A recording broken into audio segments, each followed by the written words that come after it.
Hello दोस्तों, welcome back to Computech with Alka. दोस्तों, आज के लेक्चर में हम सर्चिंग का कॉन्सेप्ट देखेंगे। सर्चिंग कैसे कर सकते हैं हम पर्टिकुलर एरे के अंदर। अगर मुझे हमें कोई कंटेंट डेटा एलिमेंट सर्च करना हो तो उसके लिए क्या क्या प्रोसेस हम यूज करते हैं और किस टाइप की सर्चिंग हम फॉलो करते हैं। तो दोस्तों, पहले हम देखते हैं सर्चिंग होता क्या है। सर्चिंग क्या है? Finding some particular element in the list, यानी कि जो हमारे पास लिस्ट है उसके अंदर पर्टिकुलर एलिमेंट को फाइंड आउट करना सर्च होता है। और अगर हम सर्च कर लेते हैं दैट मीन्स कि उस प्रोसेस को हम क्या बोलेंगे?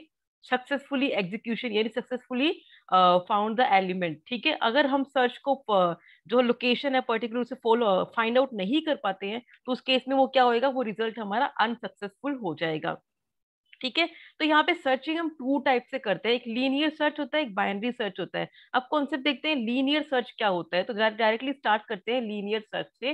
तो लीनियर सर्च एक सिंपलेस्ट सर्च एल्गोरिदम है जो कि सिक्वेंशली डाटा को सर्च करने का काम करता है। सपोज कि हमारे पास डाटा एलिमेंट लिस्ट के अंदर टोटल 10 एलिमेंट है, टोटल 10 डाटा एलिमेंट है और मुझे 10 को सर्च करना है। तो लीनियर सर्च कॉन्सेप्ट क्या बोलता है कि sequentially one by one data को सर्च करता है। यानी कि पहले 1 को करेगा, फिर 2 को करेगा, फिर 3 को करेगा, फिर 4 को करेगा। इस वे में कंटिन्यूअस वे में डाटा को वो सर्च करके हमें एज ए रिजल्ट देता है। ठीक है, तो ये प्रोसेस इसके अंदर रहता है। In this type of searching we simply traverse, यानी कि जो हमने ट्रेवर्सिंग का कॉन्सेप्ट देखा था एरे की वीडियो में, वही सेम कॉन्सेप्ट यहाँ फॉलो होता है। वन बाय वन हम ट्रेवर्स करते हैं और जब हमें हमारा डाटा मिल जाता है तो डायरेक्टली हम क्या करते हैं? हमें हमारा सर्च रिजल्ट फाउंड हो गया।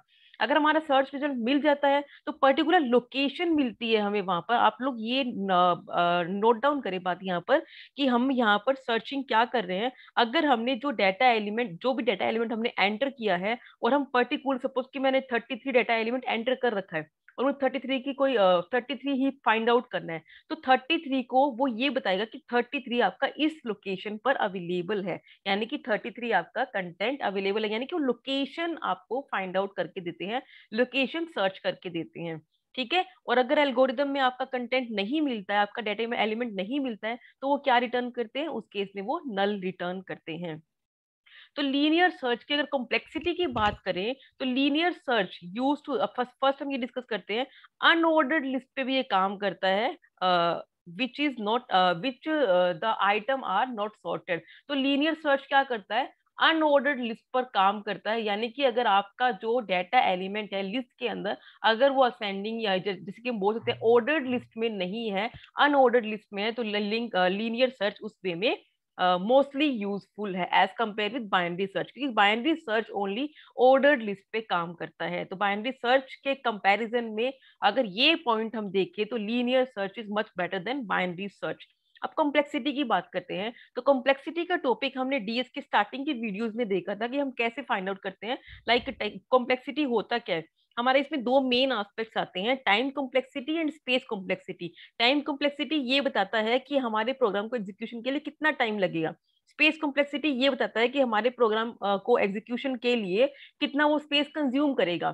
तो हम हमेशा वर्स्ट केस लेके चलते हैं। वर्स्ट केस क्यों लेके चलते हैं? ये एक्सट्रीम कंडीशन होती है, यानी कि इससे ज्यादा केस कोई भी नहीं आएगा, इससे ज्यादा टाइम भी मुझे नहीं लगेगा, इससे ज्यादा स्पेस भी मुझे नहीं लगेगा। इसके लिए हम लोग वर्स्ट केस कंसीडर करके चलते हैं। अब पहले हम यहाँ पे स्पेस कॉम्प्लेक्सिटी को डिस्कस करते हैं। स्पेस कॉम्प्लेक्सिटी में आपका वर्स्ट केस आ रखा है यहाँ पर लीनियर सर्च का ऑर्डर ऑफ वन। तो ऑर्डर ऑफ वन यहाँ पे इसका मतलब क्या रहता है?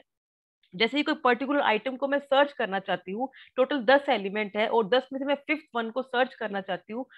सपोज कि फिफ्थ वन को मैंने सर्च किया तो मेमोरी में जो भी लोकेशन स्टोर हो रही है, तो कोई भी कांस्टेंट वैल्यू स्टोर होती है, तो उस पर्पज के लिए कांस्टेंट को हम ऑर्डर ऑफ वन में रिप्रेजेंट करते हैं। इसके लिए यहाँ पर space complexity order of one as a linear search की आती है।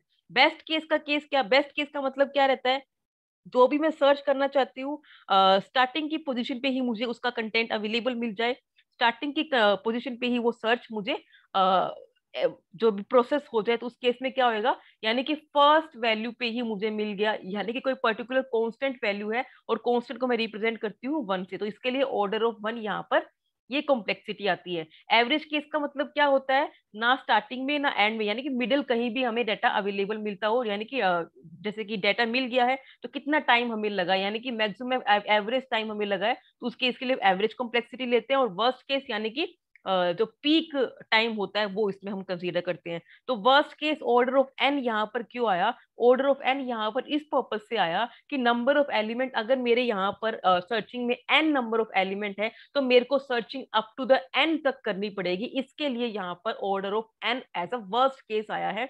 और एवरेज केस में भी यही कंसीडर किया जाता है कि एवरेज केस में भी ऐसा केस हो सकता है कि वर्स्ट से जस्ट प्रीवियस वाला कंटेंट अगर हमें फाइंड आउट करना हो तो उस केस के लिए भी हमें यहाँ पर एन कॉम्प्लेक्सिटी यूज होती है, यानी कि एन नंबर ऑफ टाइम यहाँ पर ये टोटल लेता है लीनियर सर्च। तो इस पर्पज के लिए हम यहाँ पर order of N as average and order of N as a worst case consider करते हैं। तो सब यहाँ पर हम एक प्रोग्राम देखते हैं। इसका प्रोग्राम में इसको मैं आपको ट्रेस करके दिखाती हूँ प्रोग्राम कैसा है ये। यहाँ पर क्या है, पहले एक वेरिएबल है जो कि एरे टाइप का है जिसका साइज है अप टू द 5।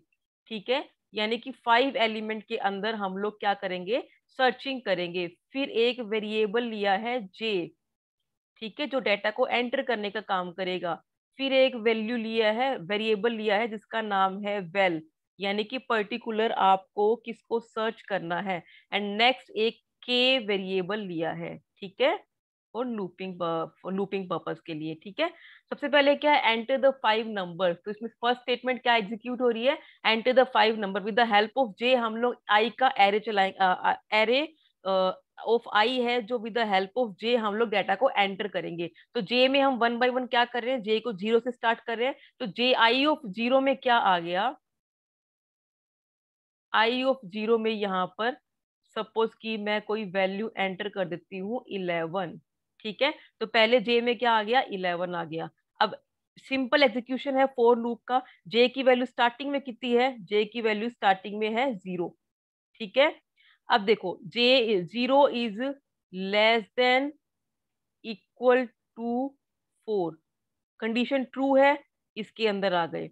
तो अब क्या है, आई ऑफ 0, आई ऑफ 0 के अंदर मैंने क्या वैल्यू पुट कर दी, मैंने 11 पुट कर दी। अब नेक्स्ट टाइम मैं यहाँ पे इंक्रीमेंट कर रही हूँ। अब जे की वैल्यू कितनी हो चुकी है, जे की वैल्यू यहाँ 1 हो चुकी है। तो आई ऑफ 1 के अंदर मैंने डाल दिया 22। फिर आई ऑफ 3 हो जाएगा, मैंने 33 डाल दिया। फिर आई ऑफ 4 हो जाएगा, मैंने ये डाल दिया। And the last one is total, ये टोटल एलिमेंट डालना है, यानी कि यहाँ पे आई ऑफ 0 1 2 3 4, टोटल 4 एलिमेंट डाल दिए। अब नेक्स्ट टाइम जे की वैल्यू 5 हो जाएगी, यहाँ पे ऐसे करते करते टोटल सपोज कि यहाँ पे जे की वैल्यू 5 हो गई। तो अब ये कंडीशन चेक करेगा, 5 is less than equal to 4, condition false हो गई। तो अब ये डायरेक्टली मेरा कर्सर यहाँ पे आ गया, यानी कि अब मेरे डाटा एलिमेंट डाटा एंटर हो चुके हैं लिस्ट के अंदर। क्या क्या डाटा एंटर हुए, 11 22 33 44 455। ठीक है, enter value to found, find करनी है, यानी कि आपको क्या वैल्यू फाइंड आउट करनी है, अब मुझे 33 फाइंड आउट करना है। तो वैल्यू के थ्रू, स्कैनफ की स्टेटमेंट के थ्रू मैंने क्या किया, 33 एंटर कर दिया। अब फिर से एक लूप लगाया है। अब के की वैल्यू कितनी है, यहाँ पे के की वैल्यू स्टार्टिंग में 0 है, तो 0 is less than equals to 4, condition मेरी ट्रू है। अब इसके अंदर आ गए। अब ये आई ऑफ के, यानी कि आई ऑफ के की वैल्यू क्या है, 0। आई ऑफ के क्या वैल्यू के बराबर है, बट आई ऑफ के में तो क्या है, 11 है, और वैल्यू क्या है 33।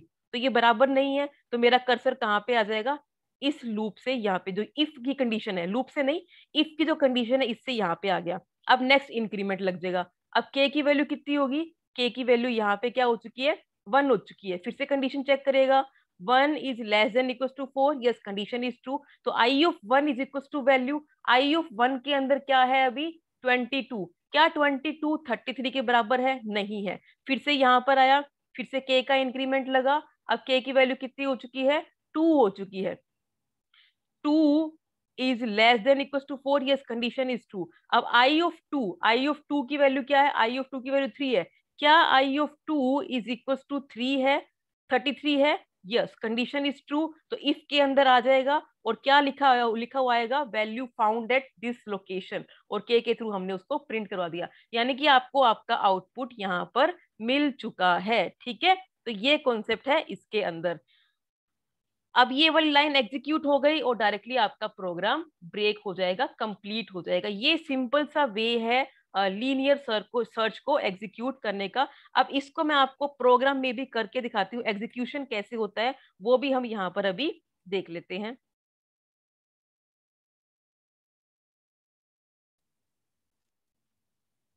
Linear search.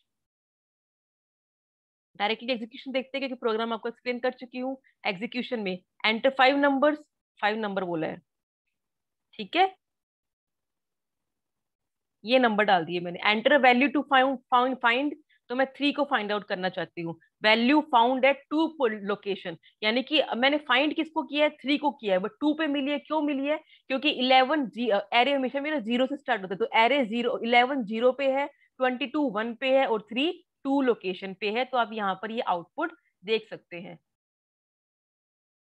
आई होप कि आपको ये कंटेंट क्लियर हुआ होगा। स्टिल अगर आपको कोई डाउट रहता है तो आप मुझसे डायरेक्टली कमेंट सेक्शन में डील कर सकते हैं। Thank you.